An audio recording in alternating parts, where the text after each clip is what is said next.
Hello ನಮಸ್ಕಾರ. SBK Kannada YouTube ಚಾನಲ್ಗೆ ನಿಮಗೆ ಸ್ವಾಗತ.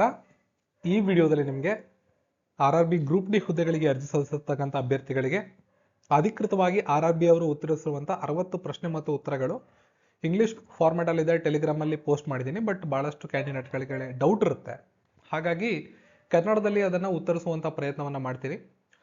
ನೀವು ಅರ್ಜಿ ಹಾಕಬೇಕಾದಾಗ ನಿಮಗೆ ಗೊಂದಲಗಳು ಉಂಟಾಗಿದ್ರೆ ನೀವು ಆ ಒಂದು FAQಗಳನ್ನ ಓದ್ಕೊಂಡ್ರಾಗುತ್ತೆ. ಟೆಲಿಗ್ರಾಮ್ ಅಲ್ಲಿ ಈ ವಿಡಿಯೋದ ಡಿಸ್ಕ್ರಿಪ್ಷನ್ ಅಲ್ಲಿ ಟೆಲಿಗ್ರಾಮ್ ಲಿಂಕ್ ಇದೆ ನೋಡಿ.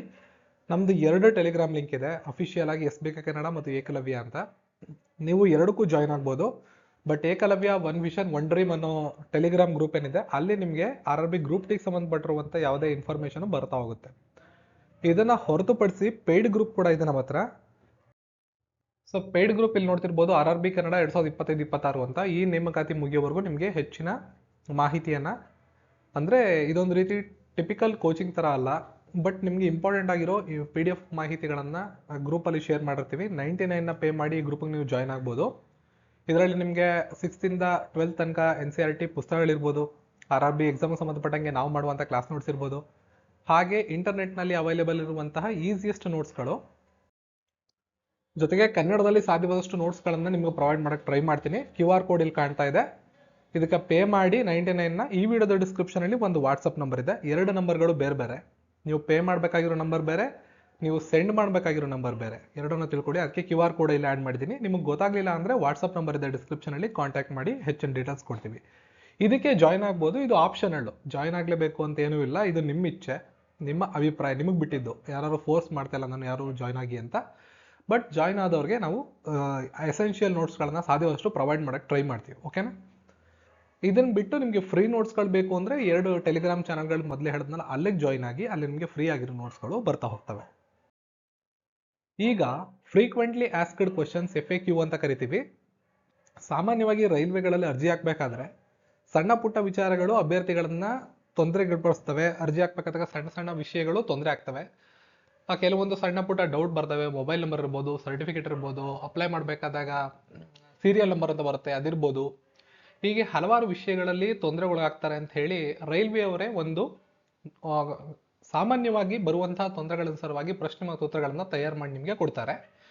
ಇಂಗ್ಲಿಷ್ ಫಾರ್ಮೆಟ್ ಅಲ್ಲಿ ಇರುತ್ತೆ, ಈಸಿಯಾಗಿ ಓದ್ಕೊಂಡು ಅರ್ಥ ಮಾಡ್ಕೋಬಹುದು. ಟೆಲಿಗ್ರಾಮ್ ಅಲ್ಲಿ ಹಾಕಿದ್ದೀನಿ, ಅಥವಾ ರೈಲ್ವೆ ಡಿಪಾರ್ಟ್ಮೆಂಟ್ನ ಇಲಾಖೆಯ ಒಂದು ಅಫಿಷಿಯಲ್ ವೆಬ್ಸೈಟ್ ಹೋಗ್ಬಿಟ್ಟು ನೀವು ಇದನ್ನ ಓದ್ಕೊಳ್ಳಬಹುದು. ಅಷ್ಟೆಲ್ಲ ನಿಮಗೆ ಪ್ರಾಬ್ಲಮ್ ಆಗುತ್ತೆ, ಅರ್ಥ ಆಗಲ್ಲ ಅಂದ್ರೆ ಇಲ್ಲಿ ಕನ್ನಡದಲ್ಲಿ ಸಾಧ್ಯವಾದಷ್ಟು ಸರಳ ರೂಪದಲ್ಲಿ ನಿಮಗೆ ಎಕ್ಸ್ಪ್ಲೈನ್ ಮಾಡ್ತಾ ಹೋಗ್ತೀನಿ.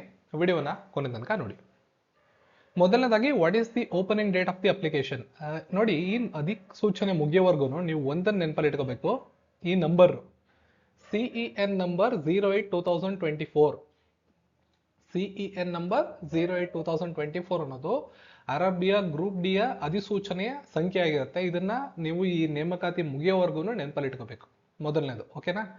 ಯಾವಾಗ ಸ್ಟಾರ್ಟ್ ಆಗಿದೆ, ಯಾವಾಗ ಎಂಡ್ ಆಗುತ್ತೆ ಅನ್ನೋದ್ರ ಬಗ್ಗೆ ಬೇಸಿಕ್ಸ್ ಕ್ವಶನ್. ಮೊದಲು 23/1/2025 ಪ್ರಾರಂಭ ಆಗಿದೆ, 22/2/2025 ಎಂಡ್ ಆಗುತ್ತೆ. ಹಾಗೆ ಕ್ಲೋಸಿಂಗ್ ಡೇಟ್ ಫಾರ್ ಪೇಮೆಂಟ್, ನೀವೇನಾದ್ರು ಪೇಮೆಂಟ್ ಮಾಡೋದನ್ನ ಡಿಲೇ ಮಾಡಿದ್ದೀರಾ ಅಂದ್ರೆ ಪೇಮೆಂಟ್ ಪ್ರೊಸೆಸ್ನ ಮುಗಿಸೋದಕ್ಕೆ ನಿಮಗೆ 24/2/2025 2 ದಿನ ಎಕ್ಸ್ಟ್ರಾ ಸಿಗುತ್ತೆ. ನಾನು ಇದನ್ನ ಪ್ರಿಫರ್ ಮಾಡಲ್ಲ ಯಾರಿಗೂ. ಸಾಧ್ಯವಾದಷ್ಟು 22/2/2025 ಅಂದ್ರೆ ಈ ಅಧಿಸೂಚನೆಯ ಕೊನೆ ದಿನಾಂಕದ ಒಳಗಡೆನೆ ನಿಮ್ಮ ಪಾವತಿ ಶುಲ್ಕವನ್ನು ಕೂಡ ಪಾವತಿಸ್ಬಿಡಿ. ಹಾಗೆ ನಿಮ್ಗೆ ಇನ್ನೊಂದು ವಿಷಯ ಕ್ಲಿಯರ್ ಮಾಡಬೇಕು. ಯಾವ ಬ್ಯಾಂಕ್ ಅನ್ನ ಬಳಸಿ ನೀವು ಪಾವತಿಯನ್ನ ಮಾಡ್ತಿರೋ ಅದೇ ಬ್ಯಾಂಕ್ಗೆ ರೀಫಂಡ್ ಆಗುತ್ತೆ ಅಮೌಂಟು. SC ST ಅಭ್ಯರ್ಥಿಗಳಾದ್ರೆ, ಮಹಿಳಾ ಅಭ್ಯರ್ಥಿಗಳು ಇವರೆಲ್ಲ 250 ಕಟ್ಟಿರ್ತಾರಲ್ಲ, 250 ಕೂಡ CBT 1 ಎಕ್ಸಾಮ್, CBT ಎಕ್ಸಾಮ್ನ ಅಟೆಂಡ್ ಮಾಡ್ತಿದ್ದಂಗೆ ನೀವು ಪೂರ್ತಿ ಅಮೌಂಟ್ ನಿಮ್ಮ ಯಾವ ಅಕೌಂಟಿಂದ ಪಾವತಿ ಮಾಡಿರ್ತಾರೆ ಅದೇ ಅಕೌಂಟ್ಗೆ ವಾಪಸ್ ಹೋಗುತ್ತೆ. ಇನ್ನುಳಿದಂಥ ಎಲ್ಲ ಅಭ್ಯರ್ಥಿಗಳು 500 ರೂಪಾಯಿನ ಯಾರು ಪಾವತಿ ಮಾಡ್ತೀರಾ ಅವ್ರಿಗೆ 100 ರೂಪಾಯಿನ ಕೊಡೋದಿಲ್ಲ, ಅವರು 400 ರೂಪಾಯಿಗಳನ್ನ ವಾಪಸ್ಸು ಅಕೌಂಟ್ಗೆ ರೀಫಂಡ್ ಮಾಡ್ತಾರೆ. ಇಷ್ಟು ನಿಮ್ಗೆ ಗೊತ್ತಿರಬೇಕಾ? Next, what are the dates for the modification? ಈಗ ಅರ್ಜಿಯಲ್ಲಿ ಮಾಡಿಫೈ ಮಾಡಬೇಕು ಅಂತ ಅನ್ಕೊಳ್ಳಿ, ಯಾವ್ದಾದ್ರು ವಿಷಯವನ್ನ ಮಾಡಿಫೈ ಮಾಡಬೇಕು, ಆಗ ನಮ್ಗೆ ಅವಕಾಶ ಸಿಗುತ್ತಾ ಸರ್? ಈಗ ಟೈಮ್ ಆಗೋಯ್ತು, ಅಪ್ಲಿಕೇಶನ್ ಕೊಟ್ಟು ಡೇಟ್ ಮುಗಿದೋಯ್ತು, ಫೆಬ್ರವರಿ 22 ಆಗೋಯ್ತು, ಪೇಮೆಂಟ್ ಡೇಟು ಮುಗಿದೋಯ್ತು, ಆಮೇಲೆ ಅವಕಾಶ ಕೊಡ್ತಾರ ಅಂದ್ರೆ ಹೌದು, ಅವಕಾಶ ಕೊಡ್ತಾರೆ. 25/2/2025 ಇಂದ 6/3/2025 ಅಂದ್ರೆ ಫೆಬ್ರವರಿ 25ನೇ ತಾರೀಕಿಂದ ಮಾರ್ಚ್ 6ನೇ ತಾರೀಕು ತನಕ ನಿಮಗೆ ಆನ್ಲೈನ್ ನಲ್ಲಿ ಮಾಡಿಫಿಕೇಶನ್ ಮಾಡುವಂತ ಅವಕಾಶವನ್ನ ಕೊಡ್ತಾರೆ. If candidate wish to modify, change or correct any details except create an account ನೋಡಿ, ಕ್ರಿಯೇಟ್ ಅನ್ ಅಕೌಂಟ್ ಅನ್ನ ವಾಪಸ್ ಕ್ರಿಯೇಟ್ ಮಾಡೋಕ್ಕಾಗಲ್ಲ. ಒಂದ್ಸಲ ಕ್ರಿಯೇಟ್ ಮಾಡಿದ್ಮೇಲೆ ಬೇಸಿಕ್ ಡೀಟೇಲ್ಸ್ ನ ಚೇಂಜ್ ಮಾಡೋಕೆ ನಿಮ್ಗೆ ತುಂಬಾ ಅವಕಾಶಗಳನ್ನ ಕೊಡೋದಿಲ್ಲ. ಎಸ್ಪೆಷಲಿ ಇಮೇಲ್ ಐ ಡಿ ಮತ್ತು ಫೋನ್ ನಂಬರ್ ಎರಡೂ ಕೂಡ ಆಕ್ಟಿವ್ ಇರುವಂತಹ ನಂಬರ್ಗಳನ್ನ ದಯವಿಟ್ಟು ಬಳಸಿ. ಯಾವುದೋ ಒಂದು ಇಮೇಲ್ ಐ ಡಿಯನ್ನು ಕೊಟ್ಬಿಟ್ರೆ ಆಯಿತು ಅಂತ ಅನ್ಕೋಬಿಡಿ, ಮುಂದೆ ಪ್ರಾಬ್ಲಮ್ ಆಗುತ್ತೆ. ಆಕ್ಟಿವ್ ಇರುವಂಥ ನೀವು ಬಳಸುವಂಥ ಇಮೇಲ್ ಐ ಡಿ ಮತ್ತು ನೀವು ಬಳಕೆ ಮಾಡ್ತಿರ್ತಕ್ಕಂಥ ಮೊಬೈಲ್ ಸಂಖ್ಯೆಯನ್ನು ಬಳಸಿ. They do not say paying modification fees 250 for each occasion. So modification ಫಾರ್ಮ್ಗೆ ನೀವು 250 ಕೊಡಬೇಕಾಗತ್ತೆ. ಏನಾದರೂ ಇಲ್ಲಿ ನೀವು ಮಿಸ್ಟೇಕ್ಸನ್ನು ಮಾಡಿ ಮುಂದೆ ನಾವು ಮಾಡಿಫೈ ಮಾಡಬೇಕು ಅಂದರೆ ಅದಕ್ಕೆ ದುಡ್ಡನ್ನು ಕಟ್ಟಬೇಕು, 250 ರೂಪಾಯಿನ. ಸೊ ನೆನಪಲ್ಲಿ ಇಟ್ಕೊಳ್ಳಿ, they may do so by paying a modification fee of 250 non refundable for each occasion. ದಯವಿಟ್ಟು ಅರ್ಥ ಮಾಡ್ಕೊಳ್ಳಿ, ಮಾಡಿಫಿಕೇಶನ್ ಅಂತ ಇರೋದು ಏನಾದರೂ ಮಿಸ್ಟೇಕ್ಸ್ಗಳಾದಾಗ ಇದನ್ನ ಎಕ್ಸೆಂಪ್ಷನರಿಯಾಗಿ ನೀವು ಯೋಚನೆ ಮಾಡಬೇಕು. ಮುಂದೆ ಸಾಧ್ಯವಾದಷ್ಟು ಈ ದಿನಾಂಕ ಮುಗಿಯೋದ್ರೊಳಗಡೆನೆ ಪ್ರಾಪರಾಗಿ ಅರ್ಜಿ ಹಾಕಿ. ಹಂಗೂ ಮಿಸ್ಟೇಕ್ ಆಯಿತು ಅಂದಾಗ ಮುಂದೆ ನಿಮಗೆ ಸಿಗುವಂಥ ಅವಕಾಶ ದುಡ್ಡು ಕಟ್ಬಿಟ್ಟು ನೀವು ಇದನ್ನು ಬದಲಾಯಿಸ್ಬೋದು. ಆದರೆ ಎಲ್ಲವನ್ನ ಬದಲಾಯಿಸುವಂಥ ಅವಕಾಶವನ್ನು ಕೊಡೋದಿಲ್ಲ ಅನ್ನೋದ್ರ ಬಗ್ಗೆ ಸ್ಪಷ್ಟವಾಗಿ ಪ್ರಾರಂಭದಲ್ಲೇ ಮಾಹಿತಿ ಕೊಡ್ತಿದ್ದಾರೆ. Whom should I contact in case of queries related submission of application and fees payment? Application submit ಮಾಡಬೇಕಾದಾಗ, ಫೀ ಪೇಮೆಂಟ್ ಮಾಡಬೇಕಾದಾಗ ತೊಂದರೆಗಳು ಉಂಟಾದರೆ ನಾನು ಯಾರನ್ನ ಕಾಂಟ್ಯಾಕ್ಟ್ ಮಾಡಬೇಕು ಅಂತಿದೆ. ಇಲ್ಲಿ RRBಯ ಅಧಿಕೃತವಾದ ಇಮೇಲ್ ಐ ಡಿ ಇದೆ, ಇಲ್ಲಿಗೆ ನೀವು ಬರೆದು ಕಳಿಸ್ಬೋದು. ವರ್ಕಿಂಗ್ ಡೇ ಬಂದ್ಬಿಟ್ಟು ವರ್ಕಿಂಗ್ ಟೈಮ್ 10 ಗಂಟೆಯಿಂದ ಸಂಜೆ 5 ಗಂಟೆ, ಆಲ್ ವರ್ಕಿಂಗ್ ಡೇಸು. ಹಾಗೂ ಫೋನ್ ನಂಬರ್ 2 ಕೊಟ್ಟಿದ್ದಾರೆ, ಇದನ್ನು ಕೂಡ ನೀವು ಬಳಸ್ಬೋದು. ಹೆಲ್ಪ್ ಲೈನ್ ಫಾರ್ ಕ್ಯಾಂಡಿಡೇಟ್ಸ್ ನೋಡಿ, ಇವೆರಡನ್ನ ನೀವು ಈಸಿಯಾಗಿ ಬಳಸ್ಕೋಬಹುದು. Related to submission of application submit ಮಾಡೋಕ್ಕೆ ತೊಂದರೆ ಆಯ್ತಿದೆ ಅಂದಾಗ ಮಾತ್ರ. ಬ್ಯಾಂಕ್ ಕ್ವಾರೀಸ್, ಪೇಮೆಂಟನ್ನ ಪೇ ಮಾಡಿದ್ದೀರಾ ಬಟ್ ಅಲ್ಲಿ ಪೇಮೆಂಟ್ ತಗೊಂಡಿಲ್ಲ ಅಂದರೆ, ಕಟ್ ಆಗಿದೆ ಇಲ್ಲಿ ತೋರಿಸ್ತಿಲ್ಲ ಅಂದಾಗ, ಆ ಸಂದರ್ಭದಲ್ಲಿ ಬ್ಯಾಂಕ್ಗೆ ಸಂಬಂಧಪಟ್ಟಿರೋ ಡೀಟೇಲ್ಸ್ಗಳಿಗೆ ಈ ನಂಬರ್ಗಳನ್ನು ಯೂಸ್ ಮಾಡ್ಬೋದು, ಈ ಇಮೇಲ್ ಐ ಡಿಗಳನ್ನು ಯೂಸ್ ಮಾಡ್ಬೋದು. ಓಕೆ, ಇಷ್ಟು ಮಾಹಿತಿಗಳು ಗೊತ್ತಿರಬೇಕು. Next, what are the requirements to create an account. ಒಂದು ಅಕೌಂಟನ್ನು ನೀವು ಕ್ರಿಯೇಟ್ ಮಾಡಬೇಕು ಅಂದರೆ ನಿಮ್ಮ ಹತ್ರ ಒಂದು ಪರ್ಸನಲ್ ಮೊಬೈಲ್ ನಂಬರ್ ಇರಬೇಕು ಹಾಗೂ ವ್ಯಾಲಿಡ್ ಆಗಿರತಕ್ಕಂಥ ಇಮೇಲ್ ಐ ಡಿ ಇರಬೇಕು. I have created an account for CN01-2024. Should I create another account for this notification. ನೋಡಿ, 2024ನೇ ಇಸ್ವಿಯಿಂದ ಇತ್ತೀಚೆಗೆ ಯಾವುದಾದ್ರೂ ರೈಲ್ವೆ ಇಲಾಖೆಯ ಉದ್ಯೋಗಕ್ಕೆ ನೀವು ಅರ್ಜಿಯನ್ನು ಹಾಕಿದ್ರೆ, ಯಾವ್ಯಾವುದು 2024ರಿಂದ ಅಂದರೆ CEN01 ALP, ಆಮೇಲೆ 02 technician, 03 JE DMS CMA, 04 paramedical, 05 NTPC graduate, 06 NTPC under graduate, 07 ministerial and isolated category. ಅದಾದಮೇಲೆ ಈಗ 08 ಬಂದಿರೋದು group D. Next RPF, constable ಮತ್ತು ಸಬ್ ಇನ್ಸ್ಪೆಕ್ಟರು. ಇವು ಯಾವುದಕ್ಕಾದರೂ ನೀವು ಅರ್ಜಿ ಹಾಕಿದರೆ ಈ ಮೊದಲೇ ಆಲ್ರೆಡಿ ರೈಲ್ವೆಯಲ್ಲಿ ನಿಮ್ಮ ಅಕೌಂಟ್ ಇದೆ ಅಂತ ಅರ್ಥ. ಓಕೆ, ನೀವು ಲಾಗಿನ್ ಆಗಬೇಕು. ಒಂದು ಪೇಜ್ಗೆ ಹೋಗ್ಬಿಟ್ಟು ಕ್ರಿಯೇಟ್ ಅಕೌಂಟ್ ಅನ್ನೋ ಆಪ್ಷನ್ಗೆ ಹೋಗಂಗಿಲ್ಲ, ಲಾಗಿನ್ ಆಗಿ ನಿಮ್ಮ ಡೀಟೇಲ್ಸ್ ಆಲ್ರೆಡಿ ಇದೆ, ಮುಂದಿನ ಪ್ರೊಸೀಜರ್ಸ್ಗೆ ಡೈರೆಕ್ಟ್ ಹೊಟ್ಟೋಗ್ಬೋದು. ಮತ್ತೆ ಅಕೌಂಟ್ ಕ್ರಿಯೇಟ್ ಮಾಡೋ ಅವಶ್ಯಕತೆ ಇಲ್ಲ. 2024ರಲ್ಲಿ ಈ ಕೊಟ್ಟಿರ್ತಕ್ಕಂಥ ಯಾವ್ದಾದ್ರು ನೇಮಕಾತಿಗೆ ಅರ್ಜಿ ಹಾಕಿಲ್ಲ ಅಂದರೆ ಕ್ರಿಯೇಟ್ ಅಕೌಂಟ್ಗೆ ಹೋಗಿ. ಕ್ರಿಯೇಟ್ ಅಕೌಂಟ್ ಮಾಡಬೇಕಾದಾಗ ನಿಮ್ಮದೇ ಆದ ಒಂದು ಪರ್ಸನಲ್ ಮೊಬೈಲ್ ನಂಬರ್ ಮತ್ತು ವ್ಯಾಲಿಡ್ ಇಮೇಲ್ ಐ ಡಿ ಇರಬೇಕು. ಕ್ರಿಯೇಟ್ ಅಕೌಂಟನ್ನು ಯಾವ ರೀತಿ ಮಾಡೋದು? ಸೊ ನೀವು ವೆಬ್ಸೈಟ್ಗೆ ಹೋದಾಗ ಅಪ್ಲೈ ಅನ್ನೋ ಆಪ್ಷನ್ನ ಕ್ಲಿಕ್ ಮಾಡಿದಾಗ ಅಪ್ಲೈ ಬಟನ್ ಬರುತ್ತೆ, ಅದರಲ್ಲಿ ಕ್ರಿಯೇಟ್ ಅನ್ ಅಕೌಂಟ್ ಅಂತ ಇರುತ್ತೆ, ಲಾಗಿನ್ ಅಂತ ಇರುತ್ತೆ. ಲಾಗಿನ್ ಅಂತ ಹೇಳಿದ್ರೆ ಯಾವ ರೀತಿ ಅಂತ ಮೇಲ್ಗಡೆ ಕ್ವಶನ್ ನಂಬರ್ 7 ಕಂಪ್ಲೀಟ್ ಆಗಿ ಅರ್ಥ ಮಾಡ್ಕೊಂಡಿದ್ದೀರಾ ಅನ್ಕೋತೀನಿ. ಒಂದು ಪಕ್ಷ ನೀವು ಹೋದ ವರ್ಷ ಯಾವುದಕ್ಕೂ ಅರ್ಜಿ ಹಾಕಿಲ್ಲ, ರೈಲ್ವೆಗೆ ಇದೆ ಮೊದಲನೇ ಸಲ ಅರ್ಜಿ ಹಾಕ್ತಿದ್ದೀರಾ ಅಂದರೆ, ಈವನ್ 2023, 2022, 2018 ಆ ನೋಟಿಫಿಕೇಶನ್ ಅರ್ಜಿ ಹಾಕ್ತಾರೂ ಕೂಡ 2024ರ ಯಾವ್ದಾದ್ರು ಅಧಿಸೂಚನೆಗೆ ಅರ್ಜಿ ಹಾಕಿಲ್ಲ ಅಂದರೆ ಅಕೌಂಟ್ನ ಕ್ರಿಯೇಟ್ ಮಾಡಬೇಕು. ಇದಾದಮೇಲೆ ಪ್ರೊಸೀಜರ್ ಹೆಂಗೆ ಕ್ರಿಯೇಟ್ ಅಕೌಂಟ್ ಮಾಡೋದಕ್ಕೆ? ಅಪ್ಲೈ ಬಟನ್ ಕ್ಲಿಕ್ ಮಾಡಬೇಕು, ಕ್ರಿಯೇಟ್ ಅನ್ ಅಕೌಂಟ್ಗೆ ಹೋಗಬೇಕು. ಅಲ್ಲಿ ಕೇಳುವಂಥ ಎಲ್ಲ ಡೀಟೇಲ್ಸ್ಗಳು, ಕ್ಯಾಂಡಿಡೇಟಿಗೆ ಸಂಬಂಧಪಟ್ಟಿರೋ ಎಲ್ಲ ಡೀಟೇಲ್ಸ್ನ ಹಾಕಬೇಕು. ಎಸ್ಪೆಷಲಿ ನಂಬರು, ಇಮೇಲ್ ಐ ಡಿನ ಹಾಕಬೇಕು. ಮೊಬೈಲ್ಗೂ OTP ಬರುತ್ತೆ, ಇಮೇಲ್ ಐ ಡಿಗೂ OTP ಬರುತ್ತೆ, ಎರಡನ್ನು ಕೂಡ ಸಬ್ಮಿಟ್ ಮಾಡಬೇಕು. ಅದಕ್ಕೇನೆ ನಾನು ಆಕ್ಟಿವ್ ಇರತಕ್ಕಂಥ ಇಮೇಲ್ ಐ ಡಿ ಮತ್ತು ಮೊಬೈಲ್ ನಂಬರ್ನ ಯೂಸ್ ಮಾಡಿ ಅಂತ ಹೇಳಿದ್ದು. Can I edit create an account? Create ಅನ್ ಅಕೌಂಟಲ್ಲಿ ಕೊಡುವಂಥ ಡೀಟೇಲ್ಸ್ನ ಎಡಿಟ್ ಮಾಡ್ಬೋದಾ ಅಂದರೆ ಇಲ್ಲ ಅಂತ ಸ್ಪಷ್ಟವಾಗಿ ಹೇಳಿದ್ದಾರೆ. ನೋ ಕ್ಯಾಂಡಿಡೇಟ್ಸ್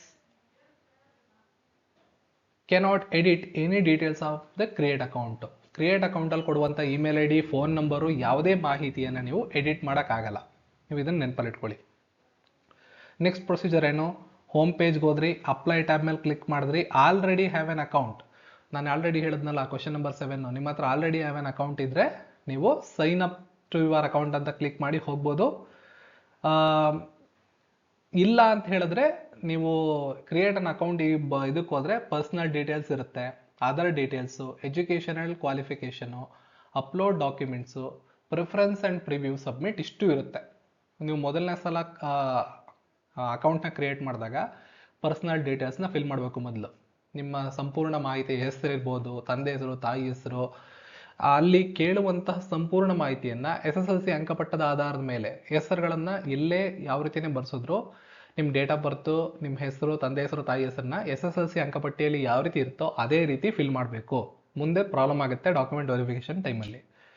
ಅದರ್ ಡೀಟೇಲ್ಸ್ ಅಂತ ಕೊಡ್ತಾರೆ, ಅಲ್ಲೇನೇನಿರುತ್ತೋ ನಿಮ್ಮ ಸರ್ಟಿಫಿಕೇಟ್ಗಳಿರ್ಬೋದು, ಕಾಸ್ಟ್ ಇನ್ಕಮ್ ಸರ್ಟಿಫಿಕೇಟ್ ಇರ್ಬೋದು, ಅದೆಲ್ಲ ಸೆಂಟ್ರಲ್ OBC ಫಾರ್ಮ್ಯಾಟಲ್ಲಿ ಇರಬೇಕು. ಸ್ಟೇಟ್ ಗೌರ್ಮೆಂಟ್ನ ಸರ್ಟಿಫಿಕೇಟ್ಗಳ ನಂಬರ್ನ ಆ್ಯಡ್ ಮಾಡಿದ್ರೆ ವ್ಯಾಲಿಡ್ ಆಗಲ್ಲ, ಮತ್ತೆ ಡಾಕ್ಯುಮೆಂಟ್ ವೆರಿಫಿಕೇಷನಲ್ಲಿ ತೊಂದರೆ ಆಗುತ್ತೆ.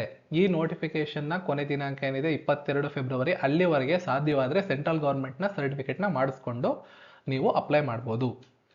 ಅದಾದಮೇಲೆ ಎಜುಕೇಷನ್ ಕ್ವಾಲಿಫಿಕೇಷನ್ ಎಂಟ್ರಿ ಮಾಡಿ ಸಂಪೂರ್ಣವಾಗಿ ಡೀಟೇಲ್ಸ್ ಕೊಟ್ಟು ಅಪ್ಲೋಡ್ ಪ್ರೊಫೈಲ್ ಡಾಕ್ಯುಮೆಂಟ್ಸ್, ನಿಮ್ಮ ಫೋಟೋ, ಸಿಗ್ನೇಚರು, ಅದೇನು ಡಾಕ್ಯುಮೆಂಟ್ಸ್ ಕೇಳ್ತಾರೆ ಅಲ್ಲಿ ಎಲ್ಲವನ್ನ ಯಾವ ಫಾರ್ಮ್ಯಾಟಲ್ಲಿ ಕೇಳಿರ್ತಾರೆ, ಫೋಟೋ ಫಾರ್ಮ್ಯಾಟಲ್ಲಿ ಕೇಳಿದರೆ ಫೋಟೋ, JPG ಫಾರ್ಮ್ಯಾಟ್, ಇಲ್ಲ PDF ಕೇಳಿದರೆ PDF ಅಲ್ಲಿ ಅಪ್ಲೋಡ್ ಮಾಡಿ. ಕೊನೆಗೆ ಪ್ರಿಫರೆನ್ಸು, ನೀವು ಆಲ್ರೆಡಿ ಒಂದಿಷ್ಟು ಉದ್ಯೋಗದ ಬಗ್ಗೆ ತಿಳ್ಕೊಂಡು, ಯಾವ್ಯಾವ ಪೋಸ್ಟ್ ಇದೆ ಅನ್ನೋದ್ರ ಬಗ್ಗೆ ತಿಳ್ಕೊಂಡು, ನೀವು ಯಾವ ಪೋಸ್ಟಲ್ಲಿ ಕೆಲಸ ಮಾಡಬೇಕು ಅನ್ನೋದರ ಆಧಾರದ ಮೇಲೆ ನಂಬರ್ ಕೊಟ್ಕೊಳ್ಳಿ ಮೊದಲು. ಅದನ್ನು ಕೊಟ್ಟು ಪ್ರಿವ್ಯೂ ಕೊಟ್ಟು ಸಬ್ಮಿಟ್ ಮಾಡಿದ್ರೆ ಎಲ್ಲ ಮಾಹಿತಿಗಳನ್ನು ನೀವು ಸೇವ್ ಮಾಡ್ದಂಗೆ ಆಗುತ್ತೆ. Preference and preview and submit, ಇದು ಫೈನಲ್ ಸಬ್ಮಿಟ್ ಆಗುತ್ತೆ. ಇದೆಲ್ಲ ಆದಮೇಲೆ ಫೀ ಪೇಮೆಂಟ್ ಪ್ರೋಸೆಸ್ ಶುರುವಾಗುತ್ತೆ. ಫೈನಲ್ಲಿ ನೀವು ಫೀಸನ್ನು ಕಟ್ಟಿದ ಮೇಲೆ ಫೈನಲ್ ಪ್ರಿಂಟ್ಔಟನ್ನು ತಗೋಬೋದು. Next, can mobile be used for filling up the application? ನಾವು ಫೋನಲ್ಲಿ ಅರ್ಜಿ ಹಾಕಬೋದಾ, ನಾವು ಕಂಪ್ಯೂಟರ್ ಸೆಂಟ್ರಿಗೆ ಹೋಗೋದಿಲ್ಲ ಅಂತ ಹೇಳಿದ್ರೆ ಹಾಕ್ಬೋದು. ಬಟ್ ಸಮ್ ಫೀಚರ್ಸ್, ಕೆಲವೊಂದು ಫೀಚರ್ಸ್ಗಳು ಅಪ್ಲಿಕೇಶನ್ಲಿರ್ತಕ್ಕಂಥವು ಸಪೋರ್ಟ್ ಮಾಡಲ್ಲ ಮೊಬೈಲ್ ಪ್ಲ್ಯಾಟ್ಫಾರ್ಮಲ್ಲಿ. ಹಾಗಾಗಿ ಸಾಧ್ಯವಾದಷ್ಟು ನಿಮ್ಮ ಹತ್ರ PC ಇದ್ದರೆ, ಲ್ಯಾಪ್ಟಾಪ್ ಇದ್ದರೆ, ನಿಮ್ಮ ಫ್ರೆಂಡ್ ಹತ್ರ ಇದ್ದರೆ ಅದರಲ್ಲಿ ಹಾಕೊಳ್ಳಿ. ಇಲ್ಲಾಂದರೆ ಕಂಪ್ಯೂಟರ್ ಸೆಂಟ್ರಿಗೆ ಹೋಗಿ ಅರ್ಜಿ ಹಾಕ್ಸೋದು ಬೆಟರು. ಸಾಧ್ಯವಾದರೆ ನೀವೇ ಕೂತ್ಕೊಂಡು ಅರ್ಜಿ ಹಾಕಿದ್ರೆ ಇನ್ನೂ ಬೆಟರು. ಸೈಬರ್ ಸೆಂಟ್ರಿಗೆ ಹೋದ್ರೂ ನೀವೇ ಒಂದು PCಯಲ್ಲಿ ನೀವೇ ಕೂತ್ಕೊಂಡು ಅರ್ಜಿ ಹಾಕ್ಬಿಟ್ರೆ ಇನ್ನೂ better. So it is advise to use desktop or laptop. What is the procedure to login? Login ಆಗೋದಕ್ಕೆ ಪ್ರೊಸೀಜರ್ ಏನು ಅಂತ ಕೇಳ್ತಾರೆ. ಅಂದರೆ ಆಲ್ರೆಡಿ ನನ್ನ ಹತ್ರ ಅಕೌಂಟ್ ಇದೆ, ನಾನು ಯಾವುದೋ ಕಾರಣದಿಂದ ಇವಾಗ ಅಕೌಂಟ್ ಕ್ರಿಯೇಟ್ ಮಾಡಿ ಏನೂ ಮಾಡೋಕ್ಕೆ ಹೋಗಿಲ್ಲ, ಈಗ ಮತ್ತೆ ಲಾಗಿನ್ ಆಗಬೇಕು ಅಂದರೆ ನಿಮ್ಮ ಹತ್ರ ಏನಿರಬೇಕು? Registered mobile number, email ID ಎರಡೂ ಇರಬೇಕು, ಜೊತೆಗೆ ಪಾಸ್ವರ್ಡ್ ನೆನಪಿರಬೇಕು, ಕ್ಯಾಪ್ಚಾ ಒಂದನ್ನು ಎಂಟ್ರಿ ಮಾಡಿ ಸಬ್ಮಿಟ್ ಕೊಟ್ಕೊಂಡ್ರೆ ಆಯಿತು. ನಿಮ್ಗೆ ಇವೆರಡರಲ್ಲಿ ಒಂದಿದ್ರು ನಿಮ್ಮ ಪಾಸ್ವರ್ಡ್ ಮರ್ತೋದ್ರು, ಅದನ್ನು ವಾಪಸ್ಸು ಫರ್ಗಾಟ್ ಪಾಸ್ವರ್ಡ್ನ ಯೂಸ್ ಮಾಡಿಕೊಂಡು ನೀವು ಲಾಗಿನ್ ಆಗ್ಬೋದು. How many pay levels are there in CEN 08? Only one pay level ಇದೆ, ಏನು ಬೇರೆ ಯಾವುದು ಪೇ ಲೆವೆಲ್ ಇರೋದಿಲ್ಲ. Can I apply submit common application for different posters in the same railways? ಹೌದು, ಅಪ್ಲೈ ಮಾಡ್ಬೋದು. Candidates are allowed to apply for different posters in the same railway. ಈಗ south western railways ನಮ್ಮ Hubli zone ಆಯ್ಕೆ ಮಾಡ್ಕೊಂಡಾಗ ಬೇರೆ ಬೇರೆ post ಇರುತ್ತೆ, ಪ್ರಿಫರೆನ್ಸ್ಗಳು. ನಮ್ಮ ಸೌತರ್ನ್ ರೈಲ್ವೇಸಲ್ಲಿ ಯಾವ್ಯಾವ ಪೋಸ್ಟ್ ಖಾಲಿ ಇದೆ ನೋಡ್ಕೊಳ್ಳಿ.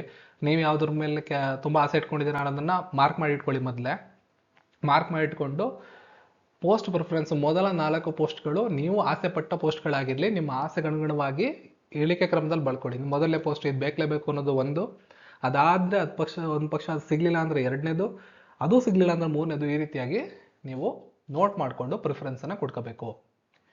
Can I apply to different railway for different post? No. ಒಂದೇ ರೈಲ್ವೆಯಲ್ಲಿ ಬೇರೆ ಬೇರೆ ಪೋಸ್ಟ್ಗೆ ಅಪ್ಲೈ ಮಾಡ್ಬೋದು, ಬಟ್ ಬೇರೆ ಬೇರೆ ರೈಲ್ವೆಯಲ್ಲಿ ಬೇರೆ ಬೇರೆ ಪೋಸ್ಟ್ಗೆ ಅಪ್ಲೈ ಮಾಡೋಕ್ಕಾಗಲ್ಲ. ಯಾವುದಾದ್ರೂ ಒಂದೇ ಒಂದು ರೈಲ್ವೆ ಝೋನ್ಗೆ ಮಾತ್ರ ನೀವು ಅಪ್ಲೈ ಮಾಡ್ಬೋದು. ಇದನ್ನು ನೆನಪಲ್ಲಿ ಇಟ್ಕೊಂಡಿರಿ. Can apply to more than one railway RRB? ಅದನ್ನೇ ಹೇಳ್ತಾ ಇದ್ದೀನಿ. ಯಾವುದಾದ್ರೂ ಒಂದು ರೈಲ್ವೆ, ಈಗ ನಮ್ಮ ಬೆಂಗಳೂರಿನ ಅಂದರೆ ನಮ್ಮ ಬೆಂಗಳೂರು ಅಂತ ಹೇಳಿದ್ರೆ ಸಾಮಾನ್ಯವಾಗಿ ನಾನು ಏನು ಕೇಳ್ತೀನಿ ಅಂದರೆ RRB ಬೆಂಗಳೂರು ವೆಬ್ಸೈಟಲ್ಲಿ ನಾವು ಅಪ್ಲೈ ಮಾಡೋದು. ಸೌತ್ ಆ್ಯಂಡ್ ವೆಸ್ಟರ್ನ್ ರೈಲ್ವೇಸ್ ಅಂತ ಬೆಂಗಳೂರು ಅಂತ ಹೇಳಿದ್ರೆ ನಮ್ಮ ಹುಬ್ಳಿ ಅದರ ಬ್ರ್ಯಾಂಚು SWR ಅಂತ ಕರಿತೀವಿ. ಅಲ್ಲಿಗೆ ಅಪ್ಲೈ ಮಾಡಿಬಿಟ್ರಿ ಅಂತ ಹೇಳಿದ್ಮೇಲೆ ನೀವು ಆ ಝೋನ್ನ ಬದಲಾಯಿಸೋಕ್ಕಾಗಲ್ಲ. ಚೆನ್ನೈಗೆ ಅಪ್ಲೈ ಮಾಡಿದ್ರೆ ನಮ್ಮ SWRಗೆ ಹಾಕೋಕ್ಕಾಗಲ್ಲ. ಯಾವುದಾದ್ರೂ ಒಂದು 18 ಝೋನ್ಗಳಲ್ಲಿ ಯಾವುದಾದ್ರೂ ಒಂದನ್ನು ನೀವು ಆಯ್ಕೆ ಮಾಡ್ಕೋಬೇಕು, ಅಲ್ಲಿಗೆ ಅಪ್ಲೈ ಮಾಡಬೇಕು. ಅಲ್ಲಿ ಡಿಫ್ರೆಂಟ್ ಪೋಸ್ಟ್ಗಳಿಗೆ ಪ್ರಿಯಾರಿಟಿ ಕೊಡ್ಕೋಬೋದು, ಬಟ್ ಬೇರೆ ಬೇರೆ ಝೋನ್ಗಳಲ್ಲಿ ಬೇರೆ ಬೇರೆ ಪೋಸ್ಟ್ಗೆ ಪ್ರಿಯಾರಿಟಿ ಕೊಡೋಕ್ಕಾಗಲ್ಲ. Can I apply multiple applications to same railways? No, ಇದು ಕೂಡ ಸಾಧ್ಯ ಇಲ್ಲ. I have undergone a LASIK surgery. I am eligible to apply. Candidates who have undergone LASIK surgery or any other surgery procedure to correct refractory error are not eligible for the post of having medical standards. ನೋಡಿ, ಈ LASIK surgery ಮತ್ತೆ ಕೆಲವು ಸರ್ಜರಿಗಳಾಗಿದ್ದಾಗ ನೀವು ಈ notification ನೋಡಿಕೊಂಡು medical standards ಅಂತಿದೆ, ಯಾವ್ಯಾವ ಪೋಸ್ಟ್ಗಳಿಗೆ medical standards. ಉದಾಹರಣೆಗೆ ಪಾಯಿಂಟ್ಸ್ಮನ್ಗೆ ಅದಕ್ಕೆ A2 ಅನ್ನೋ ಮೆಡಿಕಲ್ ಸರ್ಟಿಫಿಕೇಟ್ ಇರಬೇಕು. ಅದು ಗ್ರೂಪ್ ಡಿಯ ಅತಿ ಹೆಚ್ಚು ಸಂಬಳವನ್ನು ತಂದುಕೊಡುವಂತಹ ಹಾಗೂ ಸ್ವಲ್ಪ ಜವಾಬ್ದಾರಿಯನ್ನು ಇರುವಂತಹ ಒಂದು ಉದ್ಯೋಗ. ಈ A2 A3 ಅನ್ನೋದೆಲ್ಲ ನಿಮಗೆ ನೋಟಿಫಿಕೇಶನ್ ಅಲ್ಲಿ ಸಿಗುತ್ತೆ, ಯಾವ್ಯಾವ ಪೋಸ್ಟ್ಗೆ ಯಾವ್ಯಾವ ಮೆಡಿಕಲ್ ಇರಬೇಕು ಅಂತ. A2 A3 ಅನ್ನೋದು ಏನು ಅಂತ ಕೂಡ ನೋಟಿಫಿಕೇಶನ್ ಇರುತ್ತೆ, ಅದನ್ನು ನೋಡ್ಕೊಳ್ಳಿ. ಲೇಸಿಕ್ ಸರ್ಜರಿ ಮತ್ತು ಇನ್ಯಾವುದಾದ್ರು ಸರ್ಜರಿಗಳಾಗಿರ್ತಕ್ಕಂಥ ಅಭ್ಯರ್ಥಿಗಳು ಎಲಿಜಿಬಲ್ ಆಗೋದಿಲ್ಲ for the post. Medical standard A2 A3 ಅನ್ನೋದು ಯಾವ್ಯಾವ್ದು ಇರುತ್ತೋ ಅದು ಯಾವ ಪೋಸ್ಟ್ಗೂ ಎಲಿಜಿಬಲ್ ಆಗೋದಿಲ್ಲ, ಅದನ್ನು ನೋಡ್ಕೊಂಡಿರಿ. Why Aadhaar verification is required? Aadhaar verification ಏನಕ್ಕೆ ಬೇಕಪ್ಪ ಅಂತ ಕೇಳಿ ಮುಂದಿನ ಪ್ರಶ್ನೆ. Aadhaar validation is required to ensure genuineness of the candidate. ನಾನು ಆಲ್ರೆಡಿ ಹೇಳ್ದಂಗೆ ಆಧಾರ್ ಕಾರ್ಡನ್ನು ಯೂನಿಕ್ ಆಗಿರುತ್ತೆ, ಆಧಾರ್ ನಂಬರ್ ಯೂನಿಕ್ ಆಗಿರುತ್ತೆ. ನಿಮ್ಮ ಜೆನ್ಯುನ್ಯಾನಿಟಿ, ನಿಮ್ಮ ಹೆಸರಿನಲ್ಲಿ ಇನ್ನೊಬ್ರು ಎಕ್ಸಾಮ್ ಬರೀತಿಲ್ಲ, ಫ್ರಾಡ್ ಆಗ್ತಿಲ್ಲ ಅಂತ ಅವ್ರು ಕನ್ಫರ್ಮ್ ಮಾಡ್ಕೊಳ್ಳೋಕ್ಕೋಸ್ಕರ ಆಧಾರ್ ವೆರಿಫಿಕೇಶನ್ ಕಂಪಲ್ಸರಿ ಇರುತ್ತೆ. ದಯವಿಟ್ಟು ಆಧಾರ್ ನಂಬರ್ನ ನಿಮ್ಮ ಆಧಾರ್ ಕಾರ್ಡಲ್ಲಿ ಇರುವಂಥ ಫೋಟೋನ ರೀಸೆಂಟಾಗಿ ಅಪ್ಡೇಟ್ ಮಾಡಿಸ್ಕೊಳ್ಳಿ. ಹಾಗೂ ನೀವು ಅರ್ಜಿ ಹಾಕಬೇಕಾದಾಗ ಯಾವ ಹೆಸರಿರುತ್ತೋ ನಿಮ್ಮ ಆಧಾರ್ ಕಾರ್ಡಲ್ಲೂ ಅದೇ ಹೆಸರಿರಲಿ, ಇಲ್ಲ ಅಂದರೆ ನಿಮ್ಮ ವೆರಿಫಿಕೇಶನ್ ಪ್ರೊಸೆಸಲ್ಲಿ ಮತ್ತೆ ತೊಂದರೆ ಆಗುತ್ತೆ. ಹಾಗಾಗಿ ದಯವಿಟ್ಟು ಅದನ್ನೊಂಚೂರು ನೋಡ್ಕೊಂಡಿರಿ. Next, what is the crucial date for reckoning age of this notification? ಇದನ್ನು ಅವಶ್ಯಕತೆ ಇಲ್ಲ. What a document should I produce if I have already change my name? ನೀವು ಲೀಗಲ್ ನೇಮ್ನ ಚೇಂಜ್ ಮಾಡಿದರೆ, ಯಾರಾದರೂ ಹೆಸರನ್ನು ಬದಲಾಯಿಸ್ಬಿಟ್ಟಿದ್ರೆ, applicants must possess a gazetted notification or relevant legal document for the name changes be prepared to present in upon request during process. ಮಧ್ಯಂತರದಲ್ಲಿ ನೀವು ಹೆಸರನ್ನು ಬದಲಾಯಿಸಿದ್ರೆ ಅಂದರೆ ಲೀಗಲ್ ಡಾಕ್ಯುಮೆಂಟ್ಸ್ ಇರಬೇಕು. ಅವ್ರು ಕೇಳಿದಾಗ ನಾವು ಕಾನೂನಿನ ಪ್ರಕಾರವಾಗಿ ಹೆಸರನ್ನ ಬದಲಾಯಿಸಿದ್ದೀವಿ ಅಂತ ಹೇಳೋದಕ್ಕೆ ನಿಮ್ಮ ಹತ್ರ ಲೀಗಲ್ ಡಾಕ್ಯುಮೆಂಟ್ ಇರಬೇಕಾಗತ್ತೆ. What should I do if I forgot password? ಈಗ ಪಾಸ್ವರ್ಡ್ ಏನು ಅಂತ ಗೊತ್ತಿಲ್ಲ ಅಂದರೆ ಫರ್ಗಾಟ್ ಪಾಸ್ವರ್ಡ್ ಅನ್ನೋ ಆಪ್ಷನ್ ಇರುತ್ತೆ, ಅದನ್ನ ಮೇಲೆ ಕ್ಲಿಕ್ ಮಾಡಿ ಇಮೇಲ್ ಐ ಡಿನಾಗಲಿ ಅಥವಾ ಮೊಬೈಲ್ ನಂಬರ್ನಾಗಲಿ ಎಂಟ್ರಿ ಮಾಡಿ ನಿಮ್ಮ ಡೇಟ್ ಆಫ್ ಬರ್ತ್ನ ಎಂಟ್ರಿ ಮಾಡಿದ್ರೆ ನಿಮ್ಮ ಪಾಸ್ವರ್ಡು ಇಮೇಲ್ ಐ ಡಿ ಕೊಟ್ಟಿದ್ರೆ ಇಮೇಲ್ ಐ ಡಿ ಬರುತ್ತೆ, ಮೊಬೈಲ್ ನಂಬರ್ ಕೊಟ್ಟಿದ್ರೆ ಮೊಬೈಲ್ ನಂಬರ್ಗೆ ಬರುತ್ತೆ. ಅದಾದಮೇಲೆ ನೀವು ಹಳೆ ಪಾಸ್ವರ್ಡ್ನ ಹಾಕಿ ಹೊಸ ಪಾಸ್ವರ್ಡ್ನ ಸೆಟ್ ಮಾಡ್ಕೋಬೋದು. Ken I change my password? Definitely ನೀವು ಯಾವುದೇ ಸಮಯದಲ್ಲಾದರೂ ನಿಮ್ಮ ಪಾಸ್ವರ್ಡ್ನ, ಓಲ್ಡ್ ಪಾಸ್ವರ್ಡ್ನ ಎಂಟ್ರಿ ಮಾಡಿ ಹೊಸ ಪಾಸ್ವರ್ಡ್ನ ಚೇಂಜ್ ಮಾಡ್ಕೋಬೋದು. ಇದಕ್ಕೆ ಚೇಂಜ್ ಪಾಸ್ವರ್ಡ್ ಅನ್ನೋ ಆಪ್ಷನ್ ಮೇಲೆ ಹೋಗಿ ಕ್ಲಿಕ್ ಮಾಡಿ ನೀವು ಅದನ್ನು ಬಳಸ್ಕೋಬೋದು. Can I change my chosen RRB? No, you cannot change the chosen RRB. Already ನಿಮ್ಗೆ ಹೇಳಿದ್ದೀನಿ, ಯಾವುದಾದ್ರೂ ಒಂದು ಝೋನ್ನ ಆಯ್ಕೆ ಮಾಡಿದ್ಮೇಲೆ ಇನ್ನೊಂದು ಝೋನ್ನ ಆಯ್ಕೆ ಮಾಡೋಕ್ಕಾಗಲ್ಲ. ಇದನ್ನೇ ಇಲ್ಲಿ ಮತ್ತೆ ಹೇಳಿದ್ದಾರೆ. Can I edit my details during application process? Yes, ನೀವು ಅಪ್ಲಿಕೇಶನ್ ಪ್ರೋಸೆಸ್ನ ಸಬ್ಮಿಟ್ ಮಾಡೋಕ್ಕೂ ಮುಂಚೆ ಎಷ್ಟು ಸಲ ಬೇಕಾದ್ರೂ ಎಡಿಟ್ ಮಾಡ್ಬೋದು, ಕೆಲವೊಂದು ಡೀಟೇಲ್ಸ್ಗಳನ್ನು ಬಿಟ್ಟು. ಅದೇ ತಂದೆ ಹೆಸರು, ತಾಯಿ ಹೆಸರು, ಡೇಟ್ ಆಫ್ ಬರ್ತು, SSLCಯ ಡೀಟೇಲ್ಸ್ಗಳನ್ನ ಏನೇನು ಹಾಕಿರ್ತೀರ, ಬೇಸಿಕ್ ಡೀಟೇಲ್ಸು, ಅವುಗಳನ್ನು ಬಿಟ್ಟು ಉಳಿದಂಥ ಯಾವುದೇ ಮಾಹಿತಿಗಳನ್ನು ಎಡಿಟ್ ಮಾಡ್ಬೋದು ಅಪ್ಲಿಕೇಶನ್ನ ಸಬ್ಮಿಟ್ ಮಾಡೋಕ್ಕೂ ಮುಂಚೆ.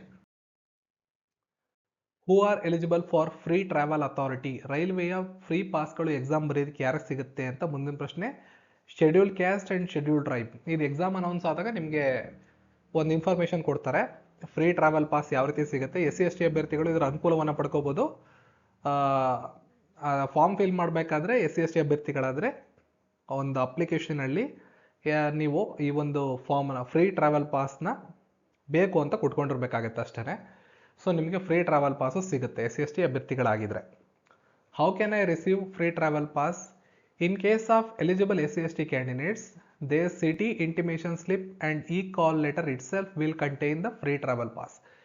ನೀವು ಎಕ್ಸಾಮಿನೇಷನ್ಗೆ ಇದನ್ನು ಡೌನ್ಲೋಡ್ ಮಾಡ್ಕೋತಿರಲ್ಲ, ಅಡ್ಮಿಟ್ ಕಾರ್ಡನ್ನು ಡೌನ್ಲೋಡ್ ಮಾಡ್ಕೋತಿರಲ್ಲ, ಅದರಲ್ಲೇ ನಿಮಗೆ ಫ್ರೀ ಟ್ರಾವೆಲ್ ಪಾಸ್ ಕೂಡ ಬರುತ್ತೆ. ಸ್ಲೀಪರ್ ಕ್ಲಾಸ್ ರೈಲ್ವೆ ಪಾಸ್ ಸಿಗುತ್ತೆ ನಿಮಗೆ, ನೀವು ಅದನ್ನು ಬಳಸ್ಕೊಂಡು ಟ್ರಾವೆಲ್ ಕೂಡ ಮಾಡ್ಬೋದು. ಇದು SC ST ಅಭ್ಯರ್ಥಿಗಳಿಗೆ ಮಾತ್ರ. I am unable to upload my caste certificate. Check whether it is scanned document is in PDF format. ನೀವು ಕ್ಯಾಸ್ಟ್ ಸರ್ಟಿಫಿಕೇಟ್ನ ಅಪ್ಲೋಡ್ ಮಾಡಿದಾಗ ತಗೋತಾ ಇಲ್ಲ ಅಂದರೆ 500 KB ಅಂದರೆ 500 KB ಒಳಗಡೆ ಇರಬೇಕು, ಸ್ಕ್ಯಾನ್ಡ್ ಕಾಪಿ ಆಗಿರಬೇಕು, PDF ಫಾರ್ಮ್ಯಾಟಲ್ಲಿ ಇರಬೇಕು. 500 KB ಒಳಗಡೆ ಇದ್ರೆ ಅದನ್ನು ತಗೊಳುತ್ತೆ. ಈ ಒಂದು ಕ್ರೈಟೀರಿಯಾಗಳನ್ನು ನೋಡ್ಕೊಳ್ಳಿ. ನೆಕ್ಸ್ಟು ವಾಟ್ ಈಸ್ EBC ಅಂದರೆ ಎಕನಾಮಿಕಲಿ ಬ್ಯಾಕ್ವರ್ಡ್ ಕ್ಲಾಸ್ ಅಂತ. ಈ ಕ್ಯಾಂಡಿಡೇಟ್ಗಳು ಯಾರಪ್ಪ ಅಂದರೆ ಆ್ಯನ್ಯುವಲ್ ಫ್ಯಾಮಿಲಿ ಇನ್ಕಮ್ ಇದೆಯಲ್ಲ 50,000 ರೂಪಾಯಿಗಿಂತ ಕೆಳಗಡೆ ಇರುತ್ತೆ. ಹೋಲ್ಡರ್ಸ್ ಆಫ್ BPL ಕಾರ್ಡ್ ಹೊಂದಿರತಕ್ಕಂಥವ್ರಾಗಿರ್ತಾರೆ. Any other certificate issued by the central government under recognise by the poverty alleviation programme, ಇವ್ರನ್ನೆಲ್ಲ EBC ಅಂತ ಕರಿತೀವಿ. ಇವ್ರಿಗೂ ಕೂಡ ರಿಸರ್ವೇಷನ್ ಇರುತ್ತೆ, ನೀವು ಅದನ್ನು ನೋಡ್ಕೋಬೋದು. ಬೆನಿಫಿಟ್ಸ್ ಏನು ಅಂದರೆ ನೀವು ನಮ್ಮ ಈ ನೋಟಿಫಿಕೇಶನ್ನ ಪ್ಯಾರಾ 7.3ನ ಹೋಗಿ ನೋಡಿದ್ರೆ ಫೀ ಕನ್ಸೆಷನ್ ಕೂಡ ಇರುತ್ತೆ, ಇವ್ರಿಗೆ ಹೋಗಿ ಚೆಕ್ ಮಾಡ್ಕೋಬೋದು ನೋಟಿಫಿಕೇಶನ್ನ ಪ್ಯಾರಾ 7.3. ಸೊ ಸರ್ಟಿಫಿಕೇಟ್ ಯಾವ ರೀತಿ ಮಾಡಿಸ್ಕೋಬೇಕು, ಯಾವ ಫಾರ್ಮ್ಯಾಟಲ್ಲಿ ಬೇಕು ಅಂತ ಹೇಳಿದ್ರೆ Annex 3A ಅನ್ನೋ ಒಂದು ಫಾರ್ಮ್ಯಾಟಲ್ಲಿ ನೀವು ಈ ಸರ್ಟಿಫಿಕೇಟನ್ನು ಮಾಡಿಸಿ ಇಟ್ಕೋಬೇಕು. Are there reserved post for EBC? ಇಲ್ಲ, ಯಾವುದೇ ರೀತಿ ರಿಸರ್ವ್ಡ್ ಪೋಸ್ಟ್ಗಳು ಇವ್ರಿಗಿರೋದಿಲ್ಲ. ಯಾವುದೇ EBCಯ ಕ್ಯಾಂಡಿಡೇಟ್ಗಳು eligible for only fee concession ಪಡ್ಕೊಳ್ಳೋದಕ್ಕೆ ಮಾತ್ರ ಈ ಒಂದು ಸರ್ಟಿಫಿಕೇಟ್ ಮಾಡಿಸ್ಕೋಬೇಕು. ಪೋಸ್ಟ್ ರಿಸರ್ವೇಷನ್ಸ್ ಏನು ಇರೋದಿಲ್ಲ ಇದಕ್ಕೆ. Where should I choose my choice of language for the examination? Candidate can choose one language from the list of languages available, a drop down menu under personal details. Personal details ಪೇಜಸ್ಸಲ್ಲಿ ನಿಮಗೆ ಎಲ್ಲ ಭಾಷೆಗಳು ಇರುತ್ತೆ. ನಿಮ್ಗೆ ಯಾವ ಭಾಷೆಯಲ್ಲಿ exam ಬರೀಬೇಕು ಅದನ್ನು ಆಯ್ಕೆ ಮಾಡ್ಕೊಳ್ಳಿ. Candidate, what is the crucial date to claim SC ST OBC EWS status? Candidate seeking reservation on basis of SC ST EWS OBC ಇವರೆಲ್ಲ 22/2/2025 ಒಳಗಾಗಿ ಈ ಸರ್ಟಿಫಿಕೇಟ್ಗಳನ್ನು ಪಡ್ಕೊಂಡಿರಬೇಕು. ಅದಾದ್ಮೇಲೆ ಪಡ್ಕೊಂಡ್ರೆ ಅದನ್ನು ವ್ಯಾಲಿಡ್ ಅಂತ ಕನ್ಸಿಡರ್ ಮಾಡೋದಿಲ್ಲ. ಸೊ ಮತ್ತೊಮ್ಮೆ ಹೇಳ್ತಾ ಇದ್ದೀನಿ, SC ST EWS ಮತ್ತು OBC ಅಭ್ಯರ್ಥಿಗಳು, ರಿಸರ್ವೇಷನ್ ಕ್ಲೈಮ್ ಮಾಡ್ತಿರ್ತಕ್ಕಂಥ ಅಭ್ಯರ್ಥಿಗಳು ಸೆಂಟ್ರಲ್ ಗೌರ್ಮೆಂಟ್ ಫಾರ್ಮ್ಯಾಟಲ್ಲಿ ನಿಮ್ಮ ಸರ್ಟಿಫಿಕೇಟ್ ಮಾಡಿಸ್ಕೋಬೇಕು. ಸರ್ಟಿಫಿಕೇಟ್ ಮಾಡಿಸ್ಕೊಳ್ಳೋ ಕೊನೆ ದಿನಾಂಕ 22/2/2025 ಒಳಗಾಗಿರಬೇಕು. ನೀವು ಅಪ್ಲೈ ಮಾಡಿಬಿಟ್ಟು ಆಮೇಲೆ ಸರ್ಟಿಫಿಕೇಟ್ ಮಾಡಿಸ್ಕೊಂಡ್ರೆ ಅದನ್ನು ಕನ್ಸಿಡರ್ ಮಾಡೋದಿಲ್ಲ.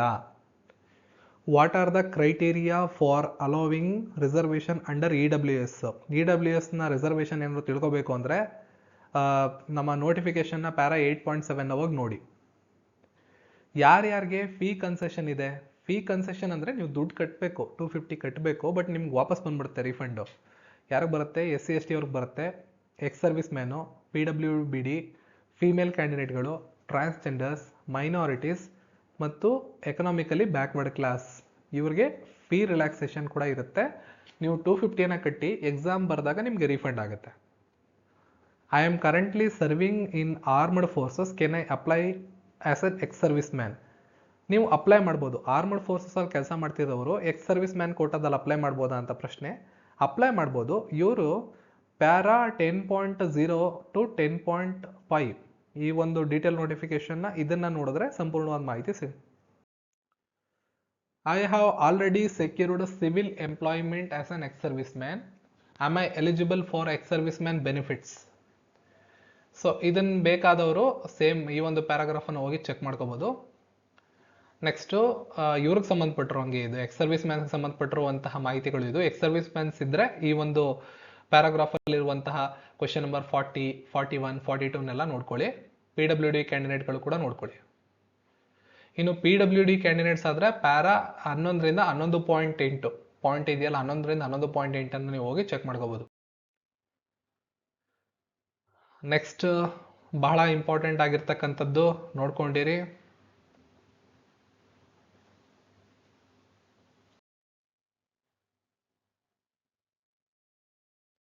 ಸೊ ಯಾವೆಲ್ಲ ಫಾರ್ಮ್ ಫಿಲ್ ಮಾಡಬೇಕಾದ್ರೆ ಕ್ವಾಲಿಫಿಕೇಶನ್ ಇದೆಯಲ್ಲ, ಪ್ರತಿಯೊಂದನ್ನು ಕರೆಕ್ಟಾಗಿ ಡೀಟೇಲ್ಸ್ನ ಅಕ್ಯುರೇಟಾಗಿ ಫಿಲ್ ಮಾಡಬೇಕು. ಯಾವುದೇ ಮಿಸ್ಟೇಕ್ಸನ್ನು ಮಾಡಬೇಡಿ. ಎಕ್ಸಾಮ್ ಬರೆದು ಫಿಸಿಕಲ್ ಮಾಡಿ ಡಾಕ್ಯುಮೆಂಟ್ ವೆರಿಫಿಕೇಷನ್ಗೆ ಹೋದಾಗ ಸಣ್ಣ ಮೈನರ್ ಮಿಸ್ಟೇಕ್ ಆಗಿದ್ರು ಕೂಡ ಈ ಒಂದು ನೇಮಕಾತಿಯಿಂದ ಆಚೆ ಹಾಕ್ಬಿಡ್ತಾರೆ. ಸೊ ಸಣ್ಣ ಪುಟ್ಟ ತಪ್ಪುಗಳನ್ನು ಕೂಡ ಯಾವುದೇ ಕಾರಣಕ್ಕೂ ಮಾಡೋಕ್ಕೆ ಹೋಗಬೇಡಿ.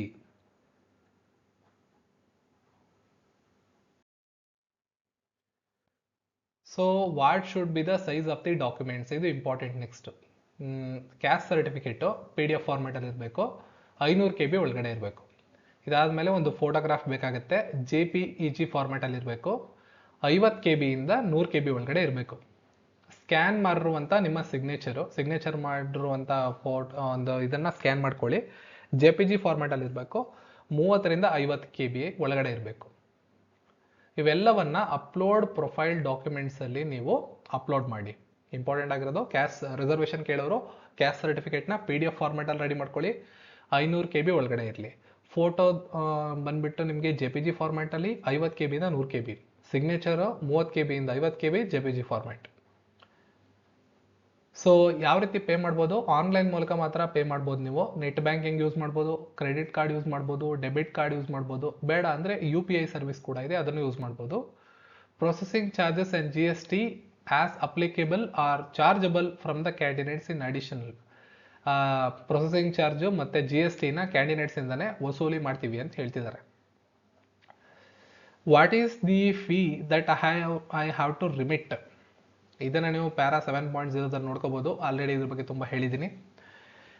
ಜೊತೆಗೆ stages of the recruitment process already ಹೇಳಿದ್ದೀನಲ್ಲ ನಿಮಗೆ. ಒಂದು ಎಕ್ಸಾಮ್ ಬರೀಬೇಕು ನೀವು, ಕಂಪ್ಯೂಟರ್ ಬೇಸ್ಡ್ ಟೆಸ್ಟ್ ಒಂದು, ಇದ್ರಲ್ಲಿ ಸೆಲೆಕ್ಟ್ ಆದವರು 1:3 ಅಲ್ಲಿ PETಗೆ ಬರ್ತೀರಾ. ಇದಾದಮೇಲೆ 1:1 ಅಲ್ಲಿ DV ಆ್ಯಂಡ್ ಮೆಡಿಕಲ್ಗೆ ಹೋಗ್ತೀರಾ. ಓಕೆ, ಪ್ಯಾಟ್ರನ್ನು ಸಿಲೆಬಸ್ಸು ಫಸ್ಟ್ ವಿಡಿಯೋದಲ್ಲಿ ಹೇಳಿದ್ದೀನಿ ಏನೇನಿರುತ್ತೆ ಎತ್ತ ಅಂತ. ಲಾಸ್ಟ್ ವಿಡಿಯೋದಲ್ಲಿ ತುಂಬ ಡೀಟೇಲ್ ಆಗಿ ಎಕ್ಸ್ಪ್ಲೈನ್ ಮಾಡಿದ್ದೀನಿ.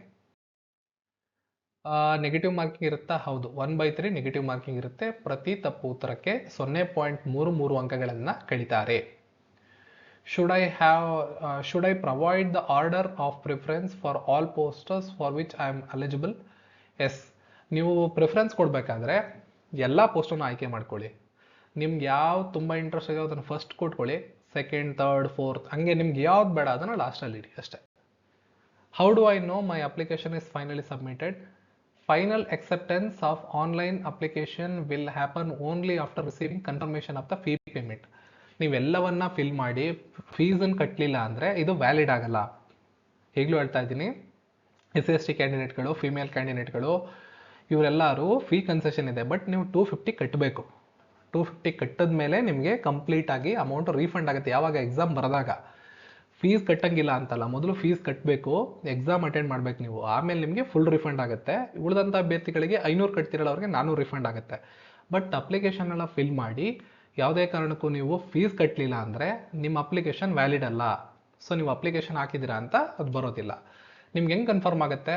ಅಪ್ಲಿಕೇಶನ್ ಎಲ್ಲ ಫಿಲ್ ಮಾಡಿ ಎಲ್ಲ ಆದಮೇಲೆ ಫೀಸ್ ಪೇಮೆಂಟ್ ಮಾಡಿದ್ಮೇಲೆ ನಿಮಗೆ ಒಂದು ಮೆಸೇಜ್ ಬರುತ್ತೆ, ಇಮೇಲ್ಗೂ ಬರುತ್ತೆ, ನಿಮ್ಮ ಮೊಬೈಲ್ ನಂಬರ್ಗೂ ಬರುತ್ತೆ, ನಿಮ್ಮ ಅಪ್ಲಿಕೇಶನ್ನ ಸಕ್ಸಸ್ಫುಲ್ಲಿ ಎಕ್ಸೆಪ್ಟ್ ಮಾಡಿದ್ದೀವಿ ಅಂತ ರೈಲ್ವೆ ಡಿಪಾರ್ಟ್ಮೆಂಟಿಂದ. ಆವಾಗ ಮಾತ್ರ ನಿಮ್ಮ ಅಪ್ಲಿಕೇಶನ್ನ ಸಕ್ಸಸ್ಫುಲ್ ಆಗಿದೆ ಅಂತ. ಜೊತೆಗೆ ಫೈನಲ್ ಎಲ್ಲ ಆದಮೇಲೆ ಪ್ರಿಂಟ್ಔಟ್ ತೆಗೆದು ಅದನ್ನು ಒಂದು ಜೆರಾಕ್ಸ್ ಮಾಡಿಸಿ ಇಟ್ಕೊಳ್ಳಿ, ಮುಂದಿನ ಪ್ರೋಸೆಸ್ಗೆ ತುಂಬ ಬೇಕಾಗುತ್ತೆ.